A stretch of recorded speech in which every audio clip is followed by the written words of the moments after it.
আপনি হতাশ হবেন না, জীবন নিয়ে আর অভিযোগ থাকবে না, আপনি ভেঙে পড়বেন না, সব অভিযোগ হতাশা দূর হয়ে যাবে।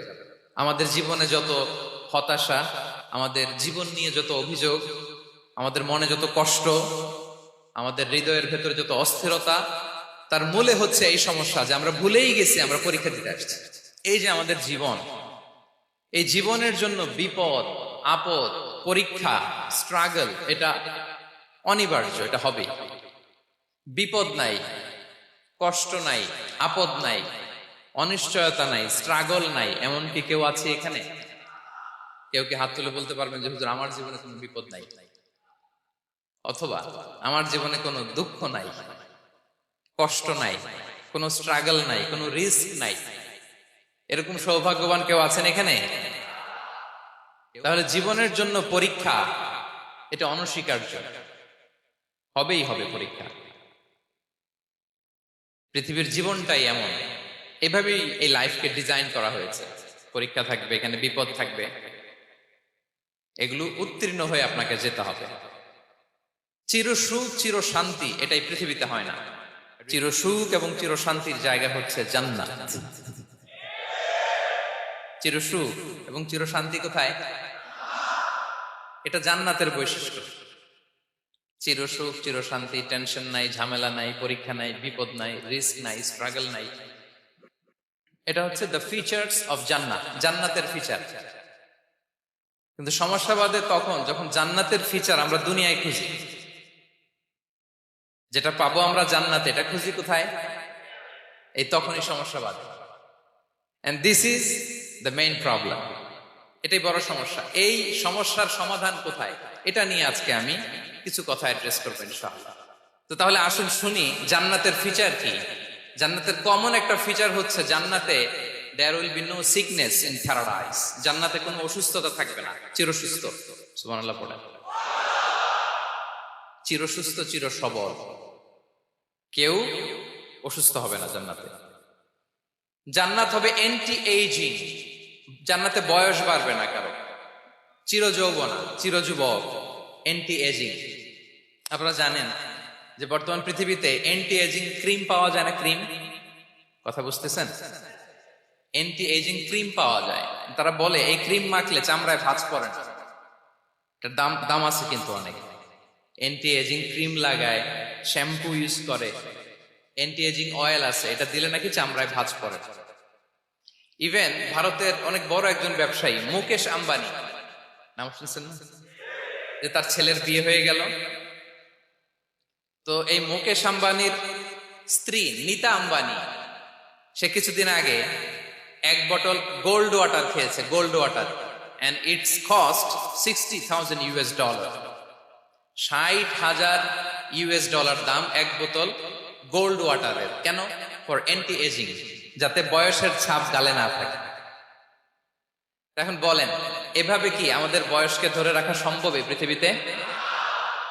সম্ভব না, কারণ এই ফিচারটা দুনিয়ার ফিচার না, এটা জান্নাতের ফিচার। সুবহানাল্লাহ পড়ে। তাহলে জান্নাতে কেউ অসুস্থ হবে না, জান্নাত হবে চির যৌবন, চির যৌবনা। ওখানে আমরা যুবক থাকবো, প্রত্যেকে 33 বছরের যুবক যুবতী হয়ে জান্নাতে ঢুকবো। বিষ্ণু ইসলাম বলেন, আহলুল জান্নাতি জুরদা ওয়া মুরদা ওয়া আবনাউ সালাসিন ওয়া সালাসিন। জান্নাতে যারা যাবে শুভ্র দাড়িবিহীন, প্রত্যেকে হবে 33 বছর বয়সের। ওই যে 33 বছর বয়সে একবার ঢুকলেন, আর বয়স বাড়বে না, ওইটাই চিরকাল ওই বয়স পাবে। জান্নাতের আরেকটা ফিচার হচ্ছে নো ফ্রাস্ট্রেশন, কোনো চিন্তা নাই, দুশ্চিন্তা নাই, হাইপার টেনশন নাই, সজীব প্রাণবন্ত। সুবহানাল্লাহ। জান্নাতের আরেকটা ফিচার হচ্ছে there is no expiry date in Jannat. Expiry date আছে?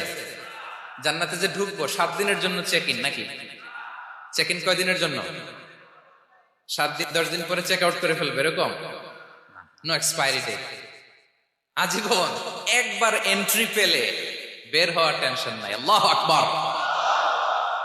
তাহলে no expiry date, rather it's eternal, আজীবন থাকবেন, খালিদিনা ফিহা, চিরকাল থাকবেন। এবং জান্নাতের সবচাইতে গুরুত্বপূর্ণ ফিচার হচ্ছে there will be no death in Jannat. জান্নাতে আপনার আর মৃত্যু হবে না, মৃত্যুর বিদায় হবে, তার মানে আপনি অমর হবেন। তাহলে আপনি চির সুস্থ, চির সবল হবেন জান্নাতে, চির যুবক থাকবেন, প্রাণবন্ত থাকবেন, আপনি অমর হবেন, আপনি জান্নাতে মরবেন না। জান্নাতীরা যখন জান্নাতে যাবে, ফেরেশতারা ডেকে বলবে, ইয়া আহলাল জান্নাতি ইন্না লাকুম আন তাসিহু ফালা তাসকামু আবাদা। জান্নাতীরা চিরকাল সুস্থ থাকবা, অসুস্থ হবা না। ইন্না লাকুম আন তাশিব্বু ফালা তাহরামু আবাদা, তোমরা শাবাব থাকবা, বুড়া হবা না। ওয়া ইন্না লাকুম আন তাহিয়াউ ফালা তামুতু আবাদা, চিরকাল বেঁচে থাকবা, মরবা না। এবং সেদিন জান্নাতে মৃত্যু দেয়া হবে, মৃত্যু দেয়া হবে। ইউতাল মাউতু বিকাবশিন আমলাহ, একটা ছাগলের আকৃতিতে মৃত্যুকে আনা হবে। ফায়ুযবাহুল মাউত, মৃত্যুকে জবাই দেয়া হবে। এবার জান্নাতীরা তাকিয়ে থাকবে, ফেরেশতারা বলবে, ইয়া আহলাল জান্নাতি খুলুদুন ফালা মাউত, হে জান্নাতীরা চিরকাল এই জান্নাতে থাকবে। তাহলে জান্নাতের ফিচার পাইছেন? এখন কোন বোকা যদি এই ফিচার দুনিয়ায় খোঁজে, পাবে? পাবে না, কারণ দুনিয়ার ফিচার আলাদা। দুনিয়ার ফিচার কি? এই দুনিয়াতে বিপদ আসবে, কষ্ট আছে দুনিয়াতে, হতাশা আছে, ভয় আছে, অসুস্থতা আছে, বার্ধক্য আছে, এবং এই দুনিয়ার একটা এক্সপায়ারি ডেট আছে, আছে না? দ্য ডে ইউ ডাই, যেদিন আপনি মারা যাবেন, এটা আপনার এক্সপায়ারি ডেট, চলে যেতে হবে, চলে যেতে হবে। এই পৃথিবীতে মৃত্যুর অস্তিত্ব আছে, সবকিছু থমকে দিয়ে, আপনাকে চমকে দিয়ে মৃত্যু চলে আসবে, ঠিক কিনা বলেন? তাহলে এগুলো হচ্ছে দুনিয়ার ফিচার। এই দুনিয়াতে বিপদ আপদ, কষ্ট, ঝুঁকি, স্ট্রাগল, বার্ধক্য, অসুস্থতা, এগুলো নিয়ে আমাদেরকে টিকে থাকতে হয়। এটা দুনিয়ার ফিচার, মিলায় ফেললে হবে না। জান্নাতের ফিচার একটা, দুনিয়ার ফিচার আরেকটা। দুনিয়াতে কষ্ট থাকবে, বিপদ আপদ থাকবে। এই দুনিয়ার ফিচারটা আল্লাহ তাআলা কোরআনের একটা আয়াতে খুব চমৎকার ভাবে উল্লেখ করেছেন, সেটা দিয়েই আমি আলোচনা শুরু করেছি। আল্লাহ তাআলা ইরশাদ করছেন, ওয়ালা নাবলুওয়ান্নাকুম বিশাইইম মিনাল খাউফি ওয়াল জু'i ওয়া নাকসিম মিনাল আমওয়ালি ওয়াল আনফুসি ওয়াস সামারাত ওয়া বাশশিরিস সাবিরিন। আল্লাহ তাআলা বলছেন, অবশ্যই অবশ্যই আমি তোমাদেরকে পরীক্ষা করব, ভয় দিয়ে, ক্ষুধা দিয়ে, সম্পদের ঘাটতি দিয়ে, আতঙ্ক দিয়ে, প্রাণনাশ দিয়ে, ফল ফসলের হানি দিয়ে পরীক্ষা করবে। কিন্তু এই পরীক্ষায় যারা উত্তীর্ণ হবে, যারা সবর ইখতিয়ার করবে, ওয়াবাশশিরিস সাবিরিন, ধৈর্যশীলদের জন্যই হচ্ছে সুসংবাদ। আলহামদুলিল্লাহ পড়েন। তাহলে সম্মানিত সুধী, আমরা বুঝতে পারলাম এই পৃথিবীর ফিচার হচ্ছে এখানে বিপদ থাকবে, বিপদ ছাড়া কেউ থাকবে না। স্ট্রাগল থাকবে, কষ্ট থাকবে, ঝুঁকি থাকবে, রিস্ক থাকবে, এবং নানা ধরনের বিপদ আপদ দিয়ে আল্লাহ তাআলা আমাদেরকে পরীক্ষা করবেন। এটা মাস্ট, এটা আমাদের মাইন্ডসেটে নিয়ে নিতে হবে, মাইন্ডসেটে এটা ক্লিয়ার থাকতে হবে। চির সুখ, চির শান্তি এই দুনিয়াতে মিলবে, কোথায় মিলবে তাহলে? এটা তাহলে বিপদ আসবেই, আপদ আসবেই, পরীক্ষা থাকবেই আমাদের জীবনে। তবে ইন্টারেস্টিংলি মজার বিষয় হচ্ছে, পরীক্ষাটা এক একজনের এক এক রকম। পুরো পৃথিবীটা একটা পরীক্ষা ক্ষেত্র, কিন্তু কারো প্রশ্নপত্রের সাথে কারো প্রশ্নপত্রের কোনো মিল নাই। সুবহানাল্লাহ। আমার পরীক্ষা একরকম, আপনার পরীক্ষা আরেক রকম, ওই ভাইয়ের পরীক্ষা আরেক রকম, ওনারটা আরেক রকম। সবাই পরীক্ষার্থী, সবাই পরীক্ষার্থী, কিন্তু কারো প্রশ্নপত্রের সাথে কারো প্রশ্নপত্রের কোনো মিল নাই। কারোর জন্য পরীক্ষা হচ্ছে সে খুব অসুস্থ, প্রচন্ড অসুস্থতা, তার জন্য পরীক্ষা। ক্যান্সারের রোগী, দুরারোগ্য ব্যাধি, ডক্টর বলছে 4th স্টেজে চলে আসছে, কয়েক মাস বাঁচতে পারে, এটা তার জন্য পরীক্ষা। আবার কারো দেখবেন যে খুব একটা অসুস্থতা নাই, অসুস্থতার ঝামেলা নাই, কিন্তু তার দারিদ্রতা আছে, তার আর্থিক অনটন, এটা তার জন্য পরীক্ষা। আবার কারো দেখবেন অসুস্থতাও নাই, দারিদ্রতাও নাই, তার দাম্পত্য জীবনের সমস্যা আছে না নাই? অনেকের দেখবেন এগুলো কোনোটাই সমস্যা না, তার ছেলে কথা শোনে না, মাদকাসক্ত, মাদকাসক্ত, রিহ্যাবে পাঠায়, আবার আসে, আবার গাঁজা খাওয়া শুরু করে, আছে না নাই বলেন? দেখেন তার পরীক্ষাটা আবার আলাদা। অনেকের দেখবেন মেয়ে বাবার কথা শোনে না। আবার অনেকের দেখবেন যে ব্যবসায় সমস্যা, লসের পর লস, লাভ উঠাতে পারে না, তাহলে পরীক্ষা ছাড়া, বিপদ আপদ ছাড়াই দুনিয়াতে কেউ নাই, কেউ নাই প্রিয় ভাইয়া। এটা আমাদের মাথায় রাখতে হবে। পরীক্ষা আপনাকে দিতেই হবে, পরীক্ষা দিয়ে দিয়েই নিজেকে প্রমাণ করতে হবে। আর এক একজনের পরীক্ষাটা এক এক রকম, কারো পরীক্ষার সাথে কারো পরীক্ষার কোনো মিল থাকবে না। তো মাঝে মাঝে আমরা এটা ভুলে যাই। আল্লাহ তাআলা কালামে পাকে রিমাইন্ডার দিয়ে আমাদেরকে স্মরণ করিয়ে দিতে চান যে এই পৃথিবীতে আসলে তোমরা এসেছো পরীক্ষা দিতে। এটাই জীবনের বড় বাস্তবতা। আমাদের জীবনে যত হতাশা, আমাদের জীবন নিয়ে যত অভিযোগ, আমাদের মনে যত কষ্ট, আমাদের হৃদয়ের ভেতরে যত অস্থিরতা, তার মূলে হচ্ছে এই সমস্যা যে আমরা ভুলেই গেছি আমরা পরীক্ষা দিতে আসছি। এটা যদি ভুলে না যান, এটা যদি আপনার মাইন্ডসেটে থাকে যে পুরো জীবনটা একটা পরীক্ষা, তাহলে দেখবেন কোনো কিছু আপনাকে কাবু করতে পারবে না। আপনি হতাশ হবেন না, জীবন নিয়ে আর অভিযোগ থাকবে না, আপনি ভেঙে পড়বেন না, সব অভিযোগ হতাশা দূর হয়ে যাবে।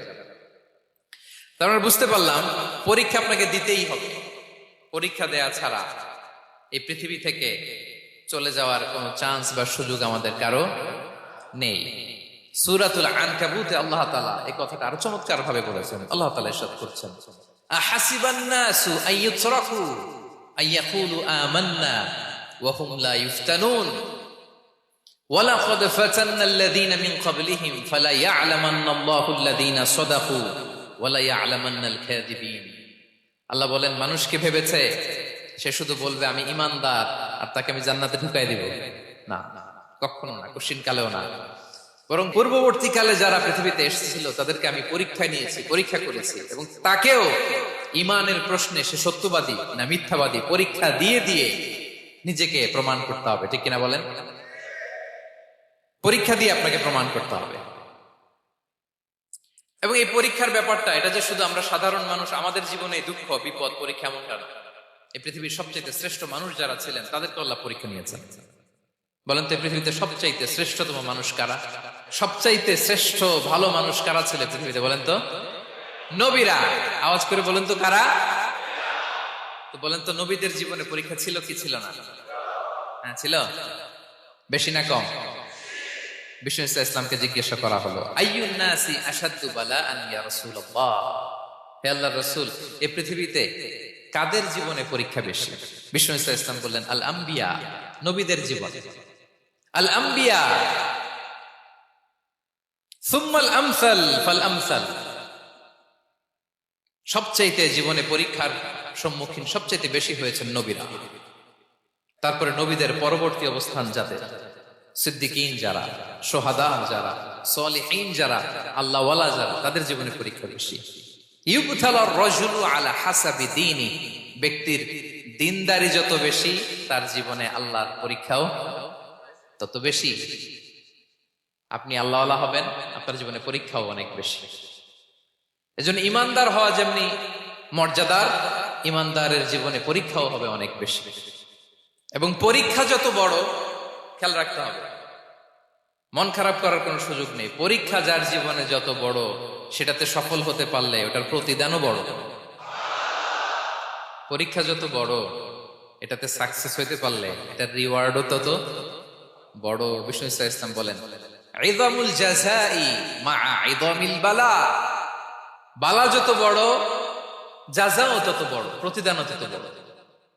আপনারা নবীদের জীবনে যদি খেয়াল করেন দেখবেন, যেই নবীর জীবনে পরীক্ষা যত বেশি সেই নবীর জীবনে সফলতাও তত বেশি।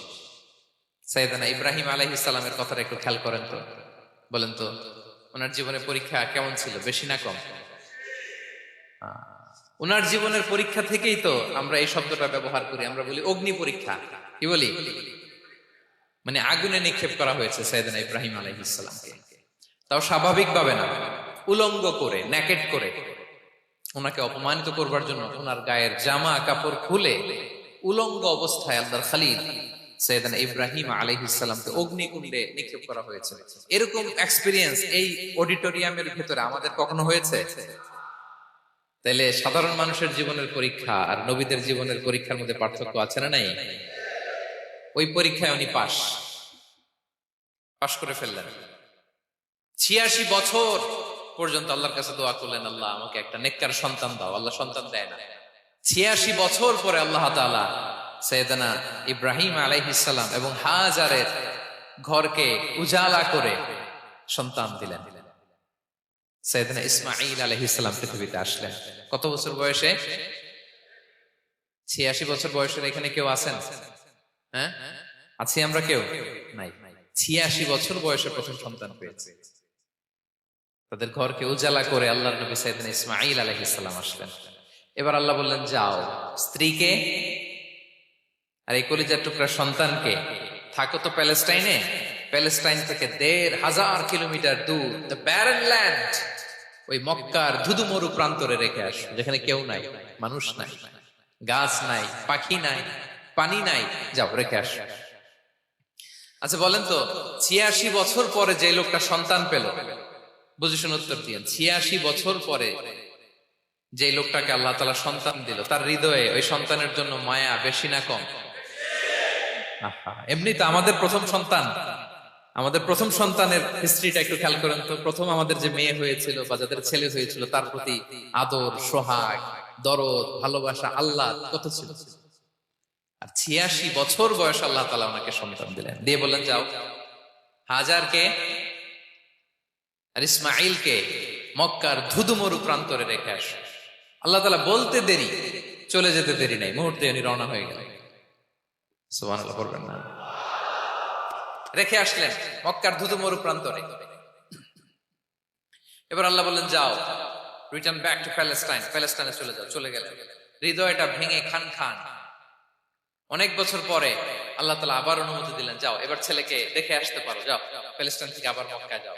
সাইয়েদনা ইব্রাহিম আলাইহিস সালাম প্যালেস্টাইন থেকে আবার ১,৫০০ কিলোমিটার পথ পাড়ি দিয়ে, এখনকার মতো ফ্লাইটে যায়নি, গাড়িতেও না, উটে করে। কিসে করে? উনি যে কতবার মক্কা থেকে ফিলিস্তিন এসেছেন আর গিয়েছেন ইয়ত্তা নাই। গেলেন, এবার ছেলেটা হাঁটতে পারে, দৌড়াতে পারে, একটু একটু কথা বলতে পারে, আব্বু আব্বু ডাকতে পারে। কেমন মায়া লাগে বলেন তো? মায়া ভালোবাসায় যখন টইটম্বুর, ঠিক ওই মুহূর্তে আল্লাহ বললেন, ছেলেকে জবাই করো, জবাই করো ছেলেকে। আল্লাহ তাআলা বলতে দেরি করেছেন, আল্লাহর আদেশ পালনে ১ সেকেন্ডও তিনি দেরি করেন নাই। ছুরি চালালেন, জান্নাত থেকে দুম্বা নিয়ে আসা হলো। এভাবে আল্লাহর নবী ইব্রাহিম আলাইহিস সালাম ওনার জীবনের প্রতিটি ক্ষেত্রে যেখানে আল্লাহ তাআলা ওনাকে পরীক্ষা নিয়েছেন, উত্তীর্ণ হয়েছেন। এবং দেখেন ওনাকে আল্লাহ তাআলা কি উপহার দিলেন, আল্লাহ তাআলা ওনাকে খলিলুল্লাহ উপাধি দিলেন, আল্লাহর বন্ধু। সুবহানাল্লাহ বলেন। আল্লাহ তাআলা বলছেন, ওয়া ইযিবতালা ইব্রাহিম রাব্বুহু বিকালিমাতিন ফাআতাম্মাহুন ক্বালা ইন্নী জাঈলুকা লিন-নাসি ইমামা।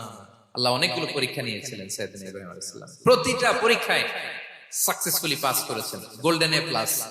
আল্লাহ বলেন, ইন্নী জাঈলুকা লিন-নাসি ইমামা, I'm gonna make you the leader for the entire human being. I'm gonna appoint you as a leader for the entire universe. গোটা বিশ্বের জন্য, গোটা মানবতার জন্য আমি তোমাকে লিডার বানায় দিলাম। ইযমুল জাযাই মা'a ইযমিল বালা। পরীক্ষা যত বড়, ওই পরীক্ষায় পাশ করলে ওইটার ফলাফল ও প্রতিদানও বড়। তাহলে দেখেন প্রিয় ভাইরা, সাইয়েদনা ইব্রাহিম আলাইহিস সালামের জীবনে পরীক্ষার কোনো শেষ ছিল না। আমি আপনি কোথায়? আল্লাহর খলিলের জীবনে যদি এত পরীক্ষা থাকতে পারে, আমি আপনি কোথায় বলেন তো? এবার বলেন, সাইয়েদনা মূসা আলাইহিস সালাম, ওনার জীবনে তো কোনো পরীক্ষা টরীক্ষার ছিল না। হ্যাঁ, গুণে শেষ করতে পারবেন? জন্মটাই তো হয়েছে পরীক্ষার মধ্য দিয়ে। মিশরের ছেলে সন্তান হইলে ফেরাউন বলছে জবাই করো, ওনার মা এরকম সিন্ধুকে করে ভাসায় দিলেন নীল নদীতে। আল্লাহু আকবার! কি একটা রোমাঞ্চকর পরিস্থিতির মধ্য দিয়ে আল্লাহ তাআলা ওনাকে বাঁচালেন। সুবহানাল্লাহ। জন্মই হয়েছে পরীক্ষার। বড় হইলেন, ফেরাউনের ভয়ে দেশ ত্যাগ করলেন, মিশর থেকে মাদিয়ান। আবার আল্লাহর আদেশে যখন ফিরে আসলেন, আবার ফেরাউনের সাথে তর্ক বিতর্ক, যুদ্ধ। একটা রাত আল্লাহ নবী মূসা আলাইহিস সালাম শান্তি মতো মিশরে ঘুমাতে পারেন নাই। একটা রাত। শেষ পর্যন্ত এই ফেরাউন মূসা আলাইহিস সালামকে ধাওয়া করেছে।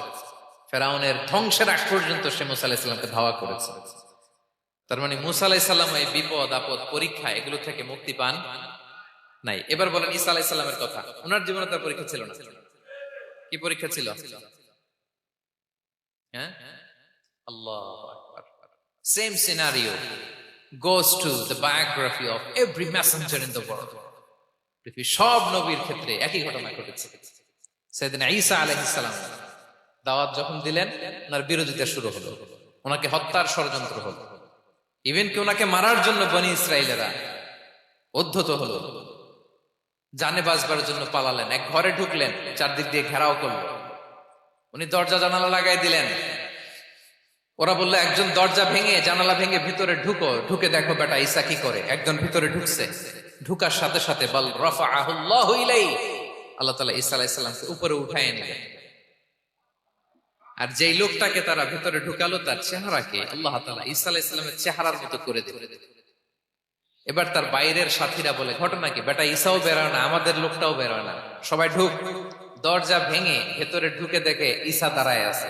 বলেন তো এটা ঈসা না মিসা? এটা কি আসল ঈসা? ওমা কতালু ওমা সালাবু ওয়ালাকিন শুব্বিহা লাহুম। আল্লাহ বলে তোমরা আমার নবী ঈসাকে হত্যাও করতে পারো নাই, শুলেও চড়াতে পারো নাই, আমি সেফটি সিকিউরিটি দিয়ে আমার নবী ঈসা আলাইহিস সালামকে আকাশে তুলে তুলেছি। তাহলে ওনার জীবনও পরীক্ষার শেষ ছিল না। এবার যদি আমরা বিশ্বনবী সাল্লাল্লাহু আলাইহি ওয়াসাল্লামের জীবনের দিকে তাকাই, ওনার জীবনটা দেখেন তো। আমাদের পেয়ারা নবী বিশ্বনবী মুহাম্মদুর রাসূলুল্লাহ সাল্লাল্লাহু আলাইহি ওয়াসাল্লাম, ওনার জীবনে কি স্ট্রাগল ছিল? স্ট্রাগল মাক্কি জীবনের কথা যদি একটু খেয়াল করেন, দেখেন তো 3 বছর শিয়াবে আবি তালেবে জেল খেটেছেন, না খেয়েছিলেন।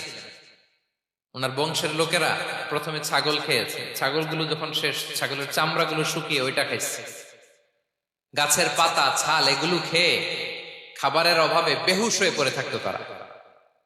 না খেয়ে না খেয়ে কয়দিন ছিলেন আপনি? আমি কয়দিন ছিলাম না খেয়ে? মনেই তো পড়ে না, না খেয়েছিলাম কিনা কোনোদিন। এ হচ্ছে মাক্কি জীবন। মেন্টালি প্রেসার দেয়া হয়েছে। বিশ্বনবীর চাচা আবুল আহাব তার 2 ছেলে উতবা আর উতাইবা, এদের সাথে বিয়ে দিয়েছিলেন 2 মেয়ের।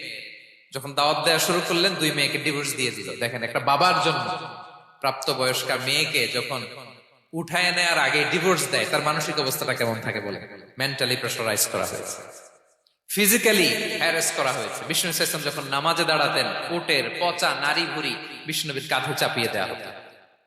আপনার জীবনে এরকম ঘটছে কখনো? আপনি নামাজ পড়তেছেন, উটের পচা নারী ভুড়ি আপনার কাঁধে চাপিয়ে দেওয়া হয়েছে। কয়দিন হয়েছে এরকম? কয়দিন হয়েছে? হ্যাঁ, তারপরে তো আলহামদুলিল্লাহ বেরোয় না মুখ দিয়ে। কেমন আছেন হুজুর? কয়েন না, বেশি একটা সুবিধার না, তাই না? বেশি একটা একটু মিলাবেন। কতটুকু পরীক্ষা আমরা দিয়েছি। তায়েফে গেলেন বিশ্বনবী, তায়েফে গেছিলেন জমির বায়না দিতে, তাই না?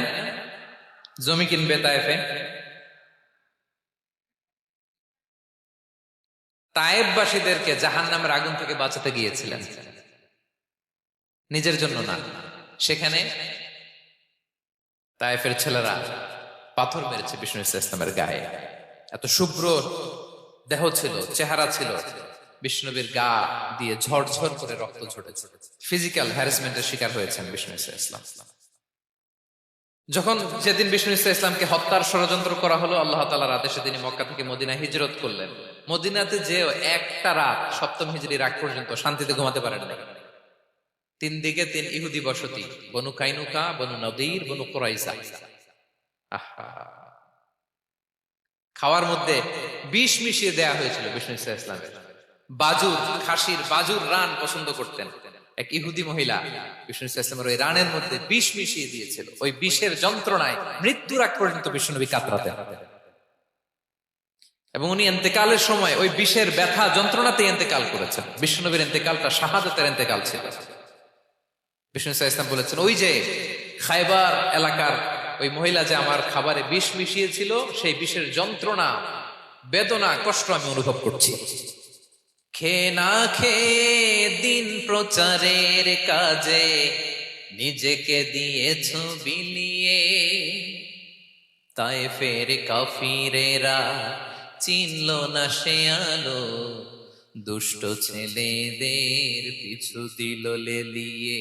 পাথরের আঘাতে ক্ষত বিক্ষত হয়ে সারা শরীর থেকে রক্ত ঝরে, হে রাসূল তোমাকে ভুলি আমি কেমন করে, হে রাসূল তোমাকে ভুলি আমি কেমন করে। হাজার ব্যথা বেদনার পরে ফিরে আসনি তুমি আপন ঘরে, দিনের আলো তুমি ছড়িয়ে দিতে চলে গেলে মদিনায় মক্কা ছেড়ে। আমরা বাঁচতে পারবো এই বিপদ আপদ পরীক্ষা ঝঞ্ঝাল থেকে? বাঁচতে চাইলেও বাঁচতে পারবো? পারবো না। ইমাম মালিক আলাইহি রাহমা নাম শুনেছেন? ইমাম মালিক, ওনার জ্ঞান থেকে লাখো লাখো মানুষ উপকৃত হয়েছে, কোটি কোটি মানুষ উপকৃত হয়েছে। মদিনার রাস্তায় রশি দিয়ে ওনাকে টেনে হিচড়ে এক এলাকা থেকে আরেক এলাকায় নিতে জালেম বাদশাহ ইমাম মালিক আলাইহি রাহমা। ইমাম আহমদ ইবনে হাম্বল, ওনাকে বেত্রাঘাত করা হতো, চাবুক দিয়ে পেটানো হতো। আমাদের মাযহাবের ইমাম আল ইমাম আল আযম আবু হানিফা আলাইহি রাহমা, ওনাকে কারাবন্দী করা হয়েছে। তার মানে দেখেন, যত বড় বড় স্কলার, যত বড় বড় মাশায়েখ, এমনকি আম্বিয়া আলাইহিমুস সালাম, ওনারাও পরীক্ষা বিপদ আপদ থেকে রেহাই পান। পাইছে? তাহলে আপনি আর আমি পাবো? বলেন তো।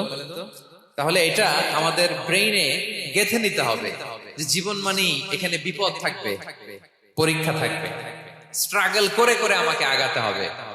কেউ আমার জন্য রেড কার্পেট বিছিয়ে রাখবে না। এই জীবনটা বড় জটিল। This is life, how it's design. এভাবেই পৃথিবীকে ডিজাইন করা হয়েছে। এখানে বিপদ আছে, কষ্ট আছে। এই পরীক্ষা দিয়ে দিয়ে আপনাকে উত্তীর্ণ হতে হবে। বুঝতে পেরেছেন প্রিয় ভাই? নাও দ্য কোশ্চেন আরাইজ, এখন প্রশ্ন হচ্ছে কেন আল্লাহ এই পরীক্ষা নেন? কেন? আল্লাহ তাআলা সূরা মুলকে বলেছেন এই পৃথিবী সাজানোর, এই জীবন মৃত্যুর এই খেলা, এর উদ্দেশ্যটাকে আল্লাহ তাআলা স্পষ্ট করে বলেছেন, আল্লাযী খালাকাল মাউতা ওয়াল হায়াতা লিয়াবলুয়াকুম আইয়ুকুম আহসানু আমালা। জীবন মৃত্যু দিয়ে তোমাদের জীবনকে সাজানো হয়েছে এজন্য, যাতে করে তিনি তোমাদের পরীক্ষা করতে পারেন। কি করতে পারেন? তোমাদের মধ্যে কে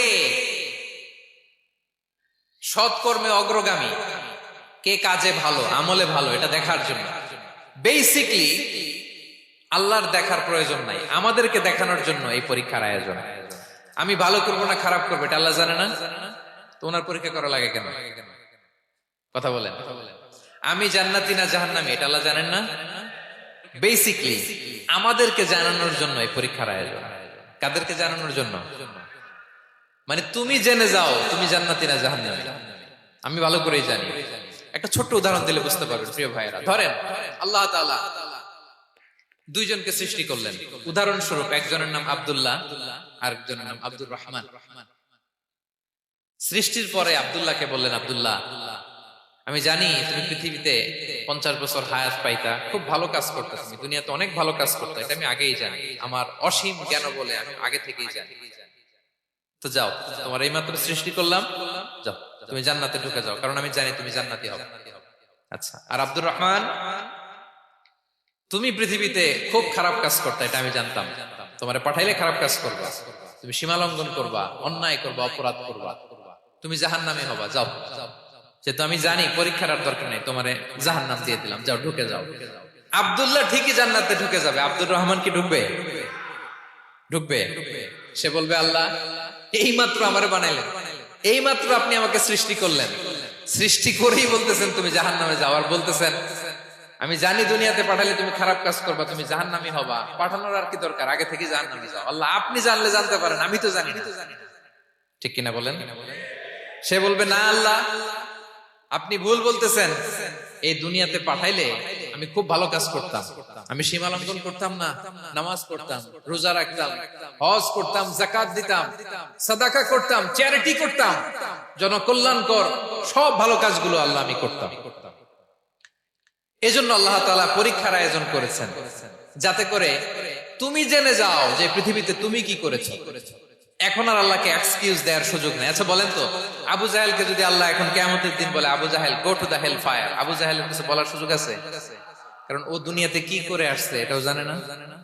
ফেরাউনকে ডেকে যদি আল্লাহ বলে, ফেরাউন তুমি জাহান্নামে যাও, go to the hell fire, ওর কি কোনো এক্সকিউজ দেওয়ার সুযোগ আছে? বলেন, সুযোগ আর আছে? কারণ তুমি দুনিয়াতে কি করেছো তোমার চেয়ে ভালো কেউ আর জানে। তা পৃথিবীতে এই পরীক্ষার, এই আয়োজনের সবচাইতে বড় উদ্দেশ্য হচ্ছে যাতে করে আমরা দেখে যাই যে আমরা কি কাজ করছি। কেউ যখন পরীক্ষা দেয় প্রিয় ভাইরা, ওই পরীক্ষায় কত পাবে তার একটা হিসাব আছে না?